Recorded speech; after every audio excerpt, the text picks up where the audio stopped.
साथियों, जय भीम, जय भारत, जय संविधान, जय मंडल, जय जोहार, जय जवान, जय किसान, जय लोकतंत्र, जय विज्ञान। बहुजन समाज में जन्मे सभी संतों, गुरुओं और महान पुरुषों को नमन करता हूं और एक महत्वपूर्ण लाइव के लिए मैं आपके बीच में हूं।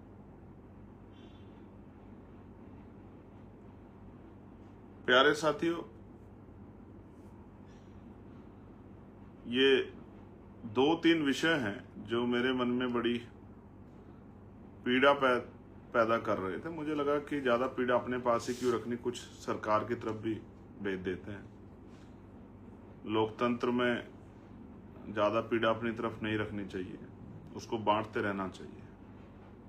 तो इसी विषय पे मैं लाइव हूँ।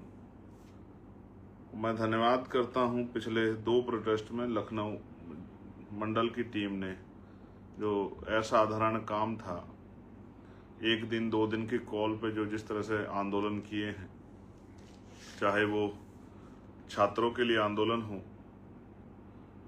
या फिर मंडल कमीशन की बाकी सिफारिशें लागू करवाने के लिए आंदोलन, मैं आभारी हूँ कि बहुत अच्छा जो है आंदोलन आप लोगों ने किया।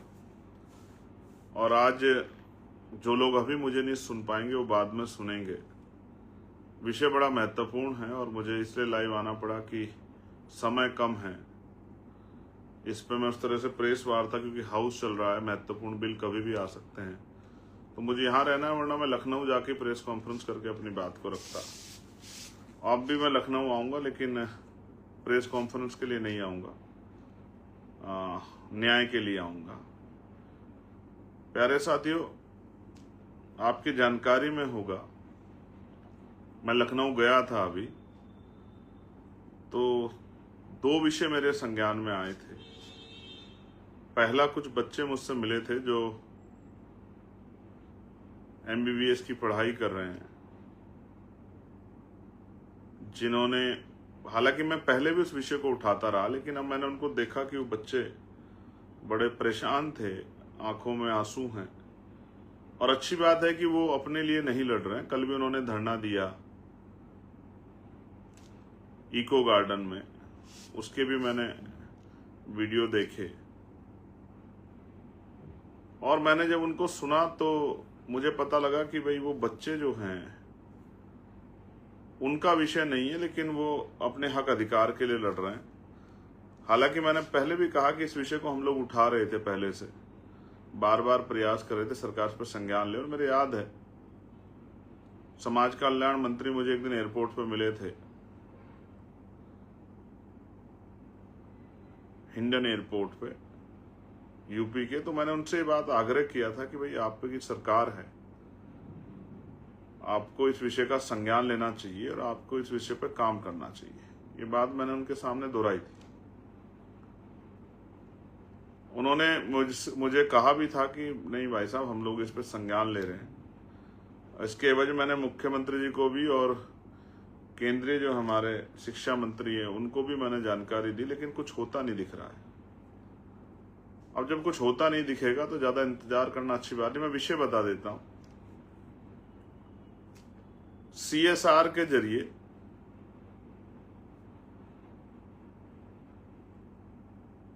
बहुत सारे काम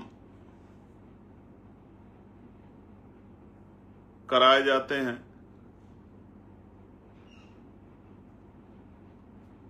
ये सांसद इसमें प्रयास करते हैं, विभिन्न कंपनियों से हो जाते हैं काम। कई जगह पे सरकार के लोगों के होते हैं, कई जगह पर विपक्ष के लोग भी लड़ भिड़ के कुछ थोड़ा बहुत काम करा लेते हैं। ऐसे कुछ काम मैंने अपने लोकसभा क्षेत्र में कराए हैं। समय आने पर मैं आपको दिखाऊंगा, जिनमें मैंने वो ट्राईसाइकिल्स जो है वो बंटवाई थी और लाइटें वगैरह बहुत सब कुछ कराया है इस तरह से धार्मिक स्थलों पे। लेकिन आज जिस विषय पे हम लोग बात कर रहे हैं वो ये है कि स्पेशल कंपोनेंट प्लान के through 4 medical college Uttar Pradesh में बने थे। एक विस्तृत उद्देश्य से उन 4 मेडिकल कॉलेज को बनाया गया था और उन 4 मेडिकल कॉलेज की नहीं है, बात है कि ये 4 मेडिकल कॉलेज बाकी मेडिकल कॉलेज से अलग है।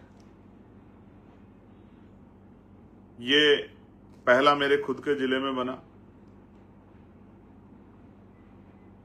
सहारनपुर में, दूसरा जालौन में बना, तीसरा कन्नौज में बना और चौथा अंबेडकर नगर में बना। मैं आपको पहले जानकारी देता चलूं कि उत्तर प्रदेश में सरकारी और प्राइवेट मिला के और केंद्रीय और प्राइवेट मिला के लगभग 90 जो है मेडिकल कॉलेज।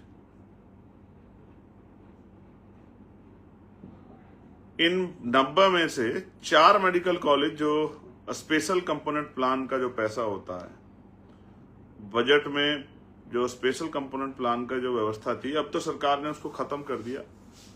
अब तो वो टीएसपी और जो है एससीपी के पैसे को जो है वो साधारण मदों में लगा के भी उनसे कहीं अलग से काम करा देती हैं। जो ये पैसा बैठता है एससी एसटी के बच्चों के लिए, एससी एसटी समुदाय के लिए, स्पेशल कंपोनेंट प्लान का ये पैसा होता है।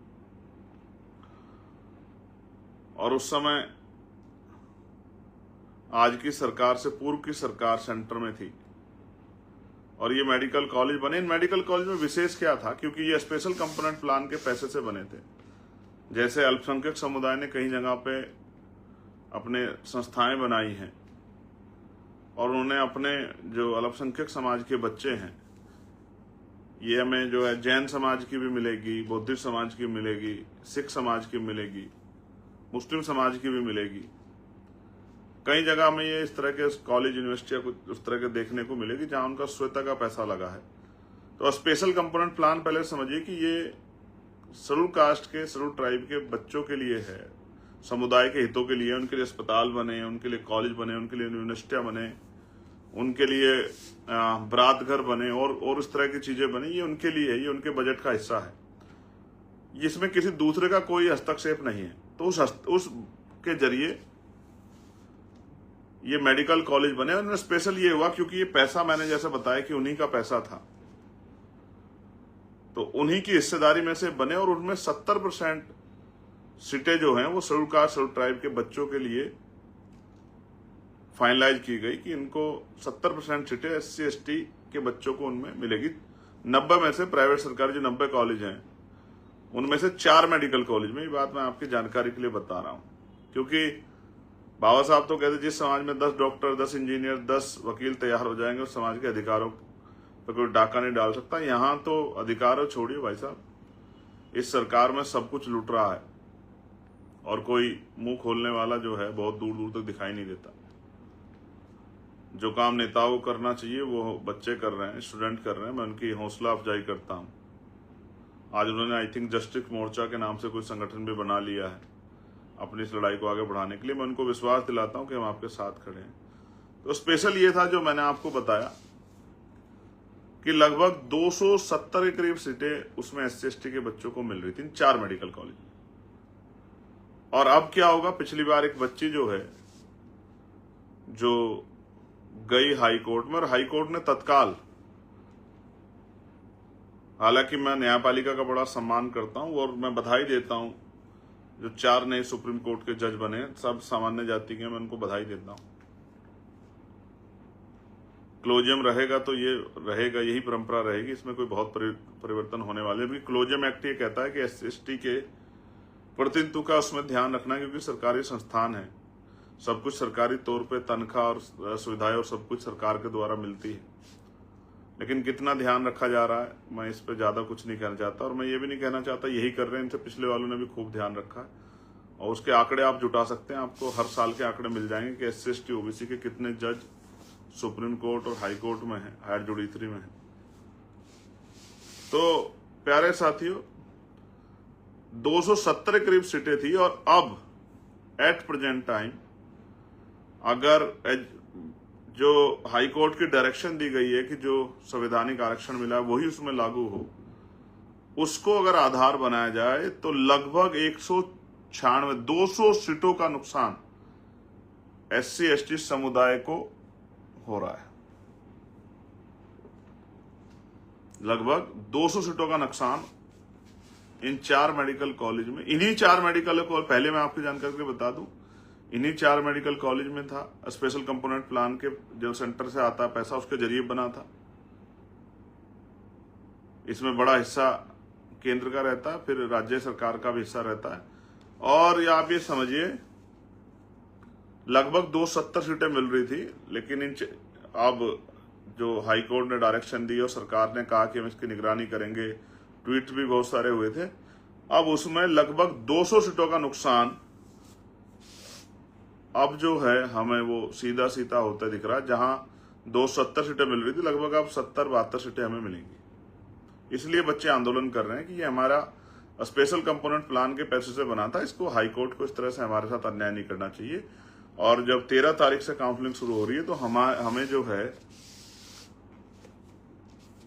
हमें हमारी सीटें मिलनी चाहिए, अदरवाइज काउंसलिंग हो जाएगी और हमारे बच्चों को हमारी सीटें नहीं मिलेगी। ये पहला विषय है।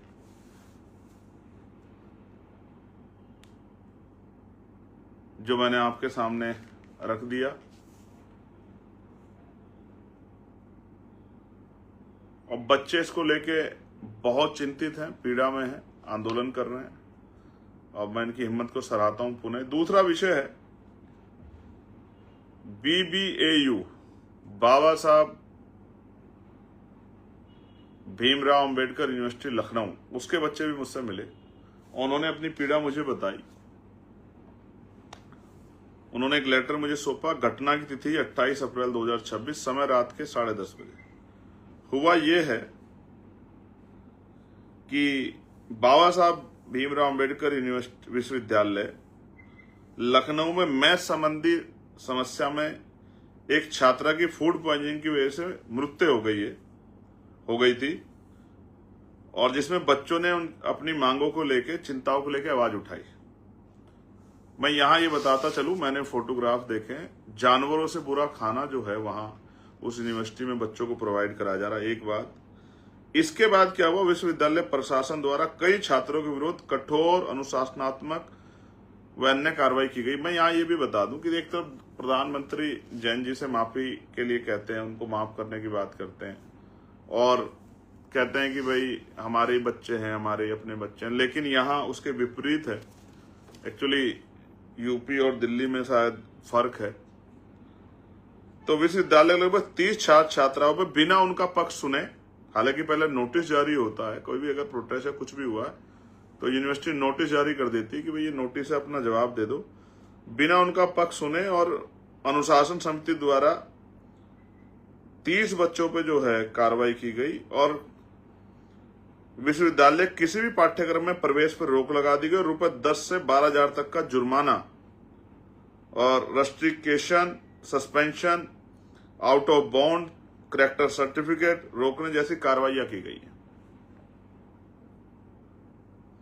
और इसके अतिरिक्त छात्रों का यह भी कहना है कि उनके विरुद्ध तोड़फोड़, लूट, डकैती और चोरी जैसे गंभीर आपराधिक आरोप लगाए गए, जो कि निराधार, जो कि पूरी तरह से प्रिंसिपल ऑफ नेचुरल जस्टिस का उल्लंघन है। इसके अतिरिक्त छात्रों का यह भी कहना है कि उनके विरुद्ध तोड़फोड़, लूट, डकैती जैसे गंभीर आपराधिक आरोप लगाए हैं, जो निराधार हैं। इन आरोपों और कार्रवाइयों से उनके भविष्य में शिक्षा और सम्मान पर गंभीर प्रभाव पड़ेगा। तो वो मुझसे चाहते हैं बच्चे कि मैं इस विषय को पार्लियामेंट में उठाऊं और सुनिश्चित करूं कि यहां का मंत्रालय जो है, केंद्र सरकार, संबंधित मंत्रालय और यूनिवर्सिटी से जवाब तलब करे, और जो उन बच्चों के खिलाफ, निर्दोष बच्चों के खिलाफ कार्रवाई हुई, झूठी कार्रवाई, उन आरोपों को रद्द किया जाए, और जो उनकी शिकायतें हैं उन शिकायतों को भी सुना जाए और उनको न्याय दिलाया जाए। ये बच्चों का कहना है। और उन्होंने अपनी तरफ से पूरा जो है, मैं आपको दिखा सकता हूं अगर आप देखेंगे, इस तरह से अपना पूरा डॉक्यूमेंटेशन करके मुझे दिया है, जिसमें खाने की वीडियो मैं क्लोज करके आपको दिखा देता हूं। इस तरह से उन्होंने अपनी पीड़ा जाहिर की है कि खाने का इसमें कीड़े और सब चीजें, ये उन्होंने दिखाया और दिख भी रहा, देखिए स्पष्ट है, कोई ऐसा नहीं कि अलग से। देखिए आप यहाँ देखेंगे, वो वहां आप देखेंगे, ये सब हुआ है वहां पर।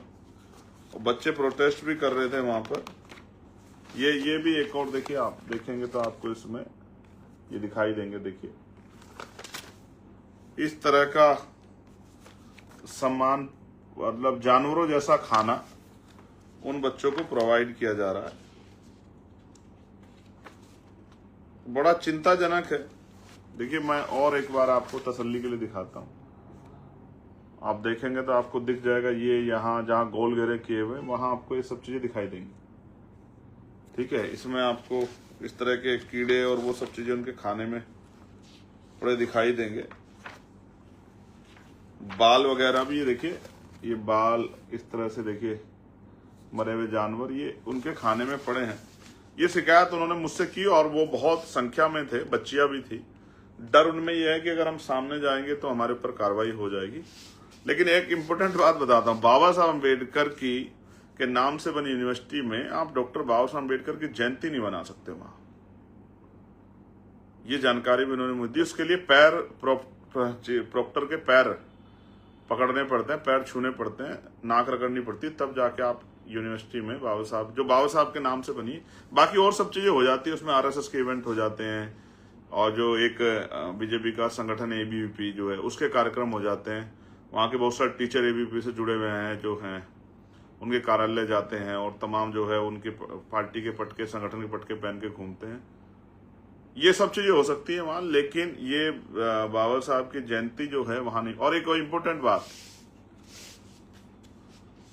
ये कितना दोहरा चरित्र है कि एक तरफ प्रधानमंत्री, मुख्यमंत्री बाबा साहब की शान में कसीदे पढ़ते हैं, वहां दूसरी तरफ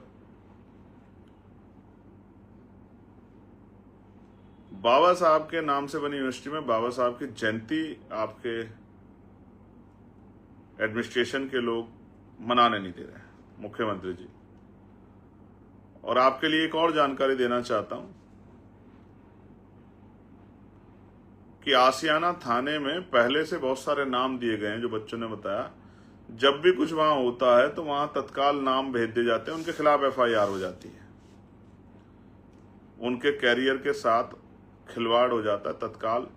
लेकिन मुझे ये भी बताया गया जो प्रोटेस्ट हुए हैं, गेट वगैरह टूटे और भी बहुत सब चीजें हुई हैं, उनके साथ बैठ के टीचर, वहां का जो स्टाफ है वो चाय पी रहा है, लेकिन इन बच्चों के साथ अन्याय कर रहा है। तो ये दूसरा विषय हो गया, बहुत महत्वपूर्ण है, बहुत तकलीफदेह, बच्चों के फ्यूचर का सवाल है। और तीसरा जो सबसे इम्पोर्टेंट, मतलब तीसरा जो बहुत महत्वपूर्ण है, इम्पोर्टेंट तो सभी हैं, वो है 2 अप्रैल 2018 के मुकदमे जो पूरे उत्तर प्रदेश में हुए और फिर सुप्रीम कोर्ट ने, आपकी सरकार ने उसका संज्ञान लेके यहाँ उस एक्ट को मजबूत करने के लिए आप जो है आपने संशोधन किया सुप्रीम कोर्ट के ऑर्डर के विरोध में, और फिर सुप्रीम कोर्ट ने भी अपनी गलती को माना, उन्होंने भी इस बात को एक्सेप्ट किया।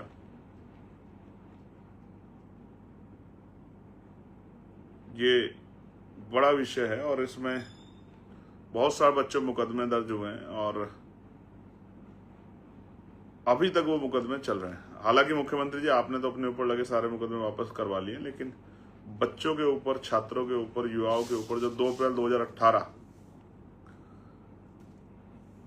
के प्रोटेस्ट के बाद जो मुकदमे लगे थे वो वापस नहीं हुए। हालांकि आपकी सरकार आजकल सदगुरु रविदास जी महाराज की यात्रा पूरे प्रदेश में, देश में निकाल रही है। वो यात्रा आप इसलिए निकाल रहे हो क्योंकि आप चाहते हो कि इन समाज का वोट आपको मिल जाए। लेकिन जगत गुरु सदगुरु रविदास जी महाराज कह गए थे, ऐसा चाहूं राज में जहां मिले सबनु अन्न और छोट बड़े सब सम बसे, रविदास रहे प्रसन्न। कि ऐसा राज होना चाहिए जहां कोई ऊंच नीच ना हो, जहां कोई भेदभाव ना हो, जहां कोई छुआछूत ना हो, जहां कोई छोटा ना हो, जहां कोई बहुत बड़ा ना हो, जहां कोई इतना गरीब ना हो कि उस पर खाने के लिए अन्न भी ना हो, जहां कोई इतना गरीब ना हो जिस पर पीने के लिए पानी ना हो, जहां कोई इतना गरीब ना हो जिस पर पहनने के लिए कपड़े ना हो, कोई इतना गरीब ना हो जिसके सर पर छत ना हो। लेकिन आपकी सरकार और आपकी पॉलिसी, बीजेपी की तो महान पॉलिसी है, वो तुमने देखी है कि आप वादे करते हो कि भाई हम मकान देंगे, नौकरी देंगे, और देते नहीं हो। और फिर आपको बधाई हो केंद्र सरकार को भी कि 80 करोड़ लोगों को पहले अच्छा सस्ता राशन देते थे आप। अभी एक दिन एफसीआई की मीटिंग मुझे पता है कि वो बढ़ के संख्या 81 करोड़ हो गई है। इसके लिए आपको बधाई। आपकी सरकार में नए 1 करोड़ गरीब तैयार हो गए। अब ये है कि मैं ये बात आपसे क्यों कह रहा हूँ, क्योंकि आपके जो इंटेलिजेंस हैं, आपकी जो उस तरह की टीम्स हैं, आपकी जो फोर्सेस हैं उस तरह की, जो आपके आईटी सेल के लोग हैं, जो मीडिया सेल के लोग हैं, जो LIU के लोग हैं, वो आपके यहाँ तक ये बात पहुंचाएंगे कि मैंने इन पर लाइव किया। लेकिन मैं आपसे ये कहना चाहता हूँ कि मैं सिर्फ लाइव नहीं कर रहा हूँ, मैं अपने बच्चों की परवाह करता हूँ, अपने भाइयों बहनों की परवाह करता हूँ जिन पर मुकदमे हो रखे हैं निर्दोष होते हुए। क्योंकि मैं खुद जेल में रहा हूँ, मुझे पता है कि खाना पूर्ति के लिए जो मिलता है उस पर मुकदमे। और मैं BBAU यूनिवर्सिटी में पढ़ने वाले बच्चों की फिक्र कर रहा हूँ, उनके कैरियर से खिलवाड़ ना हो। और जो लगभग 200 सीटें एक ऑर्डर से हमारी छीनने का प्रयास किया जा रहा है, क्योंकि हम कमजोर वर्गों के लोग हैं, आर्थिक रूप से बहुत मजबूत नहीं है, तो हमारे बच्चे जो मेहनत करके 200 सीटें जो हमें मिल जाती थी उसको आपकी सरकार ने छीनने का काम किया। हमारे लोगों पे इतने पैसे नहीं है कि वो प्राइवेट मेडिकल कॉलेजों में जो है 1-1 करोड़ रुपये डोनेशन देके मार्कशीट ले लें। तो अगर आप ये सब आपकी आंखों के नीचे ये सब चीजें होगा तो हम लोग बर्दाश्त नहीं करेंगे। तो मैंने तय किया है, अभी मैंने पार्टी के लोगों से इसको डिस्कशन में कर लूंगा कि आपको इस तरह की छूट नहीं दी जा सकती कि उत्तर प्रदेश में इस तरह का अन्याय आप करो और हम लोग बैठ के तमाशा देखें। तो इसके खिलाफ अब न्याय मार्च होगा और मैं जगह बता दूंगा आपको, लेकिन मेरा वादा है कि न्याय मार्च होगा। और फिर लखनऊ, वो मार्च जहां से होगा वो लखनऊ के लिए होगा, पैदल मार्च होगा, दिन रात का मार्च होगा। और उस मार्च के बाद जो परिवर्तन चौक है उस पर अनिश्चितकालीन धरना चलेगा अपने इन भाइयों बहनों के हक अधिकार के लिए। ये बात अपने छोटे बच्चों के लिए, अपने ये जो बहुजन समाज के बच्चे, इनके भविष्य के लिए ये मार्च होगा। इसका नेतृत्व मैं स्वयं करूंगा। और फिर परिवर्तन चौक पे जो है अनिश्चितकालीन धरना चलेगा, तब तक चलेगा जब तक सरकार जो कर सकती है हमारी इन डिमांड को, सरकार जब अपने मुकदमे वापस ले सकती है तो 2 अप्रैल 2018 के मुकदमे वापस ले सकती है। सरकार BBAU में जिस तरह से हमारे बच्चों पे उत्पीड़न हो रहा है उस उत्पीड़न को रोक के उनको, अभी मैंने सुना था महामहिम राज्यपाल जी को गोरखपुर यूनिवर्सिटी के बारे में, उनके खाने के बारे में जिक्र कर रही थी, सेम ऐसी सिचुएशन है। मुझे उम्मीद है कि महामहिम यहाँ का भी संज्ञान लेंगी और उन बच्चों का भी अधिकारों का, उनकी पढ़ाई खराब ना, उनका भी वो करना है और उनके स्वाभिमान सम्मान की रक्षा करनी है। और ये 200 सीटें एक ऑर्डर से आपकी सरकार अब हमारे बच्चों की छीनना चाहती है, ये हम छीनने देंगे। इसलिए जो 13 तारीख से काउंसलिंग हो रही है उस पर रोक लग के, और पहले ये जो है आप लोग ये जारी करो कि हमारे बच्चों की सीटें ना खत्म की जाएं। इन सब चीजों को ध्यान में रखें। बहुत जल्द ये मार्च होगा, ऐतिहासिक मार्च होगा। और जैसा मैंने कहा अनिश्चितकालीन धरना होगा, तब तक होगा जब तक सरकार हमारी तीनों मांगों को सुन के इनका हल नहीं निकालती। हल निकालेगी तो मैं सरकार का धन्यवाद करूंगा, नहीं निकालेगी तो सरकार से मुकाबला होगा। ये बात मैं आपको आज इस लाइव के माध्यम से घोषणा करके कह रहा हूं। आप मेरी बात को सुन लें, जान लें। मैं अपने ऊपर हुए किसी अन्याय पे चुप रह सकता हूं, लेकिन अगर हमारे बच्चों के भविष्य पर कोई अन्याय होगा तो हम लोग चुप नहीं रहेंगे। ये बात बताने के लिए मैं लाइव आया।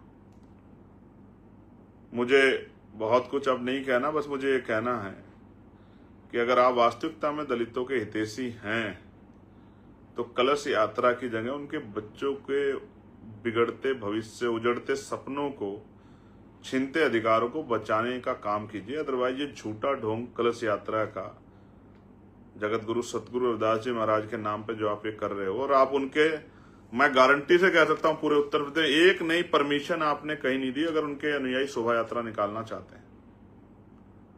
और मैं गया था, किस तरह की व्यवस्था कर रखी थी आपने काशी बनारस में। मैं गया था, इतनी भीड़ में भी शायद 200 पुलिस के भाई नहीं लगा रखे थे बहने जो व्यवस्थित करा दें आपकी तरफ से। चाहे वो लोग भीड़ में जो है भगदड़ में मर जाते, आपको कोई फर्क नहीं पड़ता। मैं आपकी सरकार के चरित्र को जानता हूं और आप ही की सरकार थी ये। आज तक हमारा गुरुघर जो है तुगलकाबाद वाला, आज ही वो दिन है जब तुगलकाबाद का गुरुघर जो है हमसे छीना गया था।